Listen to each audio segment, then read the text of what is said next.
स्वागत है मेरे चैनल में आपका। दोस्तों, आज गला थोड़ा-सा खराब है, इस वजह से मैं ज़्यादा यू नो लंबा वीडियो नहीं करूँगा, छोटा वीडियो करूँगा। और आपसे ये भी गुज़ारिश करता हूँ कि आप अगर मेरे वीडियो को देखते हैं और अच्छा लगता है मेरा वीडियो तो लाइक एंड सब्सक्राइब कर दीजिएगा। बहुत-बहुत मेहरबानी आपकी। ठीक है, आज का जो प्रोटोकॉल है हम सिलेक्ट करते हैं एपीआई 3। तो एपीआई 3 क्या काम करता है और कैसे मतलब ये ग्रो कर रहा है काफी, जो रिसेंट डेज में इसमें 2x से भी ज्यादा इसने ग्रो किया है। वो रीजन क्या है और क्यों मतलब ये प्रोटोकॉल आने वाले टाइम में बहुत ही अच्छा एक प्रोटोकॉल, एक टोकन हो सकता है। ठीक है, ये सब शुरू करने से पहले मैं सबसे पहले आपको अपना डिस्क्लेमर दिखाना चाहता हूँ। डिस्क्लेमर के हिसाब से किसी भी तरह की कोई फाइनेंशियल एडवाइस नहीं है। मेरा कोई भी वीडियो होता है वो स्टडी बेस्ड होता है। अगर आपको स्टडी अच्छी लगती हो तो लाइक एंड सब्सक्राइब करिए, लेकिन स्टडी के बेस पे अपनी फाइनेंशियल जो डिसीजन है वो मत बनाइए। ठीक है, थैंक यू वेरी मच। अब चलते हैं एपीआई 3 प्रोटोकॉल के इकोसिस्टम पे। इसका जो चार्ट है वो एक रेंज में घूम रहा है कुछ दिनों से तो अब ट्रेंड भी इसने किया है, क्योंकि अभी मार्केट थोड़ी सी स्लो हो गई है। अभी बुल मार्केट की एक छोटी सी झलक आई थी, उसकी वजह से मार्केट एकदम पंप मारी थी, इसने भी किया था और फिर ये एक रेंज में घूम रहा है 24 आवर्स से। ठीक है, क्या इसमें जो अप ट्रेंड आएगा इसके ऊपर भी बात करेंगे। क्या ये प्रोटोकॉल अभी आज की डेट में लेना ठीक भी रह सकता है, क्या उल्टा भी पड़ सकता है। ठीक है, ये इसके बारे में बात करेंगे और इससे पहले इसकी थोड़ी सी वेबसाइट को भी थोड़ा सा देख लेते हैं। वेबसाइट क्या काम करता है। ठीक है, वेबसाइट बेसिकली ये एपीआई 3 के नाम से ही आपको पता चल गया होगा, एपीआई कनेक्शन का काम करते हैं। किसी भी एप्लीकेशन, डैप और सेंट्रलाइज एक्सचेंज या क्रिप्टो से रिलेटेड कोई भी एप्लीकेशन बनानी है तो उसके लिए कुछ डाटा वगैरह प्रोवाइड करने पड़ते हैं। डाटा मिलता है ब्लॉकचेन पे, और ब्लॉकचेन से डाटा कहाँ कैसे लेके आए, एप्लीकेशन के ऊपर या किसी भी वेबसाइट के ऊपर या किसी भी तरह की डैप, डिसेंट्रलाइज एप्लीकेशन के ऊपर या सेंट्रलाइज और डेक्स के ऊपर। ठीक है, तो ये सब चीजों के ऊपर जो डाटा कहाँ से आता है, कोई ना कोई मिडल मैन होता है, प्रोवाइडर होता है। तो वो क्या करता है, ब्लॉकचेन को कनेक्ट कर देता है एप्लीकेशन से और बीच में कनेक्शन तैयार कर देता है, उसको कहते हैं एपीआई। एपीआई एक तरह से कोड होता है जो जो कनेक्ट होता हो जाता है। एक जो ये सेंट्रलाइज मतलब ये समझ लो कि बीच में रहता है, और बीच में रहने के एक साइड वो डेप डेप रहती है और दूसरी साइड ब्लॉकचेन, वो दोनों को कनेक्ट कर देता है, उसको कहते हैं एपीआई। ठीक है, तो एपीआई ये क्या काम करता है मुझे लगता नहीं है इसको आपको ज्यादा मेंशन करने की जरूरत है, लेकिन मैं इसका डाटा जरूर मेंशन करते हो। 140 प्लस डाटा फीड्स हैं और 16 ब्लॉकचेन और 0 ब्रिज, अभी कोई ब्रिज नहीं है और 0 मिडल मैन, कोई ब्रिज नहीं है इसके लिए और कोई भी मिडल मैन नहीं है। ठीक है, और इतनी सारी जो ब्लॉकचेन जैसे Ethereum, BNB, Optimism, Fantom, Moonbeam, Gnosis, Moon River, Arbitrum, Avalanche, Polygon, Polygon zkEVM Base और मेंटल, लीनिया एंड रूटस्टॉक। ठीक है, एंड कावा, ये सब ब्लॉकचेन के लिए काम करता है। ये अवेलेबल है इन ब्लॉकचेन के लिए।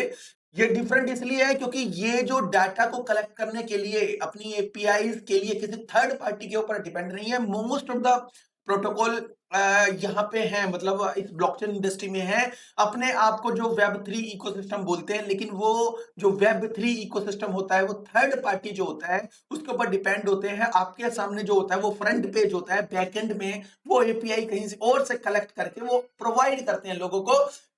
ऐसे लोगों के पास कितना काम है कितना नहीं है वो पता नहीं होता, लेकिन जो डायरेक्ट एपीआई प्रोवाइड करते हैं और जो थर्ड पार्टी के ऊपर डिपेंड नहीं होते उनको कहीं ना कहीं बहुत अच्छा एक एक फोकस दिया जाता है कम्युनिटी की तरफ से।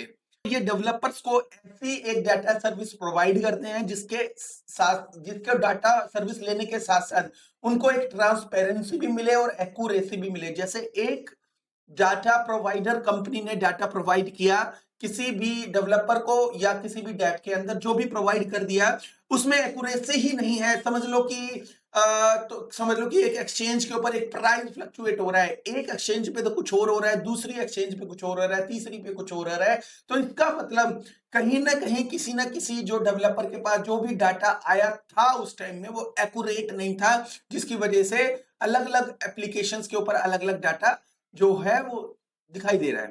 ठीक के बारे में, अच्छा इसके बारे में ये भी बोला जाता है ये चेन लिंक का जो कंपटीटर है और ये चेन लिंक से भी अच्छा प्राइस जा सकता है। ठीक है, तो लोग एक दूसरे से कंपटीशन करते हैं चीजों की, और कंपटीशन होना भी जायज है। जब एक ही मार्केट में अलग अलग प्रोटोकॉल है तो कंपटीशन होना भी जायज है।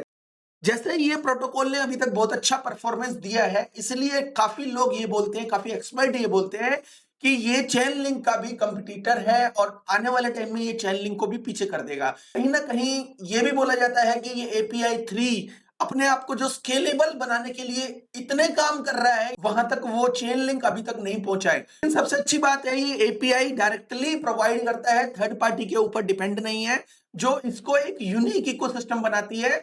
साथ ही साथ ये इसने अपने इकोसिस्टम को एक्सपेंशन करने के लिए काफी इकोसिस्टम के अंदर चीजों को बड़े ध्यान से सेटल डाउन किया है। उससे क्या होगा, इसको फ्यूचर में स्केल करने के लिए बहुत आसानी से ये स्केल हो पाएगा। तो इनकी जो डाटा प्रोवाइडर के लिए दो टेक्नोलॉजी है, एयरनोड एंड API 3 अलायंस। ठीक है, ये दो प्रोवाइडर जो सर्विसेज हैं ये प्रोवाइड करता है। ठीक है, और इनके जाओ इकोसिस्टम के अंदर काफी सारे ऑप्शन है। इस ऑप्शन के हिसाब से ओवरव्यू कर सकते हो। डाओ डैशबोर्ड इन्होंने बना रखा है, जिसके अंदर ये लोग कम्युनिटी का जो डिसीजन है वो प्रेफर करते हैं। कम्युनिटी के पास जो भी API 3 टोकन है वो डिसीजन लेने में कंपनी की हेल्प कर सकता है। ठीक है, इसके अलावा देखो, ये तो हो गया आपको मोटा मोटा ये क्या काम करता है। सर्विस प्रोवाइडर है, उसके उसके बदले में सर्विस देता है, और ये डायरेक्ट जो है कंपनी को देता है, और मिडल मैन की हेल्प नहीं लेता। जो भी रिसर्च करता है खुद से करता है। और अभी 16 ब्लॉकचेन इसके अंडर में है, मतलब 16 ब्लॉकचेन के अंदर ये काम कर चुका है।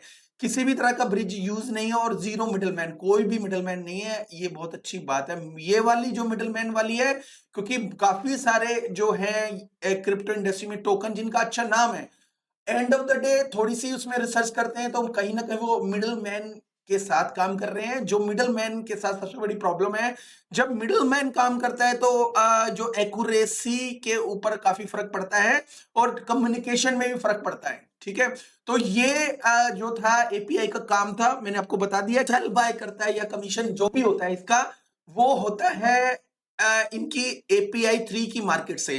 कोई भी डेवलपर आकर यहाँ पे कनेक्ट करता है, और जो भी यहाँ पे API बाय करना होता है वो यहाँ पे बाय करता है और अपना काम करता है, और उसके बाद वो इसके साथ कम्युनिकेट करता है फर्दर डिटेल के लिए। ठीक है, एनीवे तो ये API 3 मार्केट है, यहाँ पे अपनी मार्केट से रिलेटेड वो APIs जो है वो यहाँ पे स्टोर करता है, यहाँ से लोग बाय करते हैं। सिंपल शब्दों में ये है। API 3 की जो ट्विटर्स जो है वो हैं, ठीक ठाक फॉलोअर्स हैं। और ये है इसका जो अभी जो पार्टनरशिप हुआ है वो OEV नेटवर्क के साथ हुआ है, पॉलीगॉन SDK। ठीक है, और ये पावर्ड बाय पॉलीगॉन से है, तो कहीं ना कहीं ये डैप तैयार कर रहे होंगे या कुछ भी है, तो इन्होंने इसके साथ पार्टनरशिप है। कहीं ना कहीं API 3 इनकी हेल्प करेगा इनकी डैप में, या इनकी जो वेबसाइट एप्लीकेशन जो भी बनाएंगे ये। तो इस टाइप से ये लोग काम करते हैं, पार्टनरशिप करते हैं। और आप ये देख सकते हैं इसके अंदर कभी भी आप इसके अंदर जो बाइंग या सेलिंग करें, सेलिंग उसके हिसाब से इसके जो ट्विटर को जरूर देख लें कि इस ट्विटर में ये एक्टिव भी है कि नहीं है। बिकॉज बहुत सारे जो ट्विटर है, जैसे मैंने 3 टोकन के बारे में पहले बताया था आपको, 3 टोकन के बारे में कि ये कभी भी स्कैम कर सकते हैं, क्योंकि इनके ट्विटर एक्टिव नहीं है, और इनकी जो टेलीग्राम भी इतने एक्टिव नहीं है, ना उनका डिस्कॉर्ड एक्टिव है। तो इनका कभी भी आपने कुछ भी बाइंग करना है तो इसके ट्विटर के ऊपर जरूर नजर बना के रखना। ठीक है, फरवरी 27 का ये ट्वीट है दोस्तों। एथ डेनवर से रिलेटेड इनकी एक न्यूज आई है, कहीं ना कहीं जो है ये ठीक ठाक जो न्यूज वगैरह दे रहे हैं, कोई दिक्कत नहीं है इसके अंदर। इसके अलावा जो आगे चलते हैं, इसका चार्ट देखते हैं दोस्तों। चार्ट के हिसाब से देखा जाए तो 1 डे के टाइम फ्रेम में यहाँ पे हम देखते हैं कि यहाँ पे इस रेंज में ये अप ट्रेंड बना के चल रहा है, मतलब इस रेंज को ब्रेक करने की कोशिश कर रहा है। यहाँ पे इस रेंज को ब्रेक कर दिया इसने एक बार, तो 22 फरवरी को इसने ब्रेकआउट भी लेने की कोशिश करी थी, उसके बाद ये नीचे आ गया। तो यहाँ पे दोस्तों एक बहुत अच्छा जो ब्रेकआउट भी बन रहा है, क्योंकि यहाँ पे भी इसने कोशिश करी है, यहाँ पे भी कोशिश कर रहा था ऊपर जाने के लिए, लेकिन इसको भी टच नहीं कर पाया। अगर हम जोड़ते हैं ये वाला पॉइंट और ये वाला पॉइंट, और दोस्तों ये वाला पॉइंट और ये वाला पॉइंट, और इसका हम जोड़ते हैं ये वाला अप ट्रेंड वाला पॉइंट, ये वाला पॉइंट, ठीक। अगर हम जोड़ते हैं यहां से तो ये जो क्या बन जाता है, ये डब्ल्यू पैटर्न बनता है। तो डब्ल्यू पैटर्न का मतलब क्या होता है दोस्तों, ब्रेकआउट होता है। तो यहां पे ये ब्रेकआउट ले सकता है, ठीक है, किसी भी टाइम में अगर मार्केट अच्छी होगी तो। दोस्तों इसके लिए हमें यह भी देखना पड़ेगा कि इससे काम नहीं चलेगा, हमें यह भी देखना पड़ेगा कि इसके अंदर क्या इस वक्त पार्टिसिपेट लेना चाहिए। एक पैटर्न हमने देख लिया, पैटर्न के हिसाब से हम नहीं सोच सकते। ट्रेडिंग करते हैं, डे ट्रेड करते हैं, उनके लिए ये चार्ट बहुत अच्छा है। फिलहाल के लिए हम इसका जो टोकन की जो अनलॉकिंग भी देख लेते हैं। तो यहाँ पे इनका चार्ट तो बड़ा जबरदस्त बन रहा है, चार्ट में कोई भी किसी की तरह की कोई दिक्कत नहीं है, और डब्ल्यू पैटर्न बन रहा है जो अप ट्रेंड को दर्शाता है। और अप ट्रेंड बड़ा भी हो सकता है अगर बुल रन आ जाता है डब्ल्यू पैटर्न के साथ, तो बुल रन के अंदर ये अच्छे खासे रिटर्न भी दे सकता है, ठीक है। लेकिन अभी इसके अंदर देखा जाए तो यहां पे एक अनलॉकिंग आ रही है, और अनलॉकिंग के हिसाब से इसकी अनलॉकिंग टू कल है, ठीक है। तो इसकी जो अनलॉकिंग कल है, तो अनलॉकिंग कितने मिलियन डॉलर की, 4 मिलियन डॉलर की है। देखा जाए तो 4 मिलियन कुछ भी नहीं होते, लेकिन अगर मार्केट नॉर्मल ठंडी पड़ी है तो 4 मिलियन बहुत तो सारे टोकन होते हैं। 1% जो जो मार्केट कैप इसकी 1.29 ऑफ मार्केट कैप इसका जो क्वांटिटी होती है, ठीक है। तो 2 राउंड में निकलेंगे, पार्टनर के और फाउंडर के, ठीक है। 0.28 और 0.83 परसेंटेज के आसपास ये टोकन कल अनलॉक हो रहे हैं। तो कहीं ना कहीं आपको ये चीज अवॉइड करनी चाहिए इस वक्त ट्रेडिंग इसकी, ठीक है। और कहीं ऐसा ना हो आप डब्ल्यू पैटर्न को देख के, आप डब्ल्यू पैटर्न को देख लें और डब्ल्यू पैटर्न के चक्कर में पढ़कर आप इसको बाय कर लो। होने को तो वो कुछ भी हो सकता है, वो मार्केट आए भी और यहाँ पे बिके नहीं, या यहाँ जैसे ही आए इसके फोमो बने और मार्केट में बिकवाली चालू हो जाए। तो कहीं ना कहीं यहाँ पे ऐसा भी हो सकता है ब्रेकआउट से पहले ही ये यहाँ से भी नीचे रिजेक्ट कर सकता है। डब्ल्यू पैटर्न ये अभी बना है, इसका मतलब ये नहीं है कि फ्यूचर में भी ये बनता चला जाएगा, ठीक है। अभी के हिसाब से अगर इसकी अनलॉकिंग नहीं होती तो इसके अंदर एक बाइंग एक अंदाजे के हिसाब से ले सकते थे। अदरवाइज ये अभी फिलहाल क्योंकि इसके अंदर अनलॉकिंग है, इसके अंदर थोड़ा सा रुकना चाहिए। हर कोई जो ट्रेडर है वो चार्ट को देखता है, कोई भी अनलॉकिंग नहीं देखता। फंडामेंटल और टेक्निकल दोनों साथ साथ चलते हैं। अगर आप दोनों साथ साथ नहीं चलेंगे तो कहीं ना कहीं लॉस हो जाएगा। जिस ट्रेडर को लगा कि भाई इसके अंदर एंट्री ले लेता हूं, डब्ल्यू पैटर्न बना हुआ है, वो ट्रेडर जो है नुकसान का भी भागीदार हो सकता है, बिकॉज उसको ये नहीं पता कि यहां पे अनलॉकिंग भी होने वाली है। तो अनलॉकिंग और ट्रेडिंग दोनों एक साथ चले तो ज्यादा बेटर है। तो मैं ये मानता हूं जो भी ट्रेडर है वो हर चीज को देख के ट्रेड लेता है। जो बड़ा मुश्किल है, हर चीज को देखकर ट्रेड लेना बड़ा मुश्किल है, लेकिन उस टोकन को आप ट्रेड कर सकते हो जिसको आप अच्छी तरह समझते हैं, उसके टोकनोमिक्स और हर चीज के बारे में सही तरीके से जानते हो, तो उसमें क्या है ट्रेड लेने में थोड़ी सी आसानी होती है दोस्तों। तो इस वक्त इसके अंदर जो है अप ट्रेंड का चार्ट तो बना हुआ है, लेकिन कहीं ना कहीं यहाँ पे कहीं पे 1-2 दिन के अंदर या कल इसकी अनलॉकिंग हो जाएगी। कहीं पे भी चार्ट हो तो अनलॉकिंग होने के बाद एक डंप आ सकता है, चाहे 10%, चाहे 15%, चाहे 20% का आए। तो वहां पे आपको थोड़ा सा देखने की जरूरत है, ठीक है। बाकी जो प्रोटोकॉल है बड़ा जबरदस्त है, कोई भी दिक्कत नहीं है दोस्तों, ठीक है। और कहीं ना कहीं इस प्रोटोकॉल में लॉन्ग टर्म के लिए आप बने हो तो कोई प्रॉब्लम नहीं लग रही मेरे को इस हिसाब से। लेकिन ये ऑलरेडी 2x हो चुका है, और कितने एक्स होना है बाकी उसके बारे में बता देता हूं दोस्तों। दोस्तों इसकी जो सप्लाई है 128 मिलियन है, लेकिन सर्कुलेशन में काफी कम क्वांटिटी है 103 मिलियन। लेकिन कल इसकी क्वांटिटी बढ़ जाएगी, आपको पता ही है, क्योंकि कल इनके टोकन अनलॉक हो रहे हैं, ठीक है। और मार्केट कैप देखा जाए तो 430 मिलियन के आसपास है, जो एक अच्छी खासी अच्छे प्रोजेक्ट की मार्केट कैप इस वक्त होनी चाहिए, वो इसकी है, ठीक है। और इसके साथ साथ इसका जो रेट है वो कितने, मतलब कम से कम कितने मिलियन मार्केट कैप ग्रैब कर सकता है। देखो दोस्तों ये तो फ्यूचर की बात है, कितने मिलियन या बिलियन मार्केट कैप अचीव कर सकता है।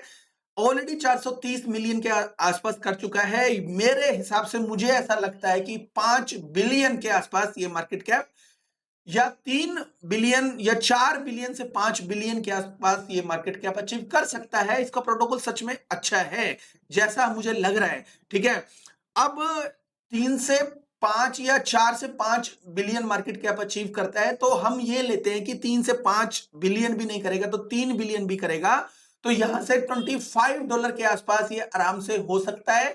तो $25 में कम से कम बताया दोस्तों, लेकिन ज्यादा से ज्यादा आपने अगर लॉन्ग टर्म के लिए अचीव करना है इसको, ज्यादा से ज्यादा $50 भी इसका प्राइस आराम से जा सकता है। तो अभी के लिए ट्रेडिंग अवॉइड करना, लॉन्ग टर्म के लिए आपने ले रखा है तो बहुत ही अच्छी बात है दोस्तों।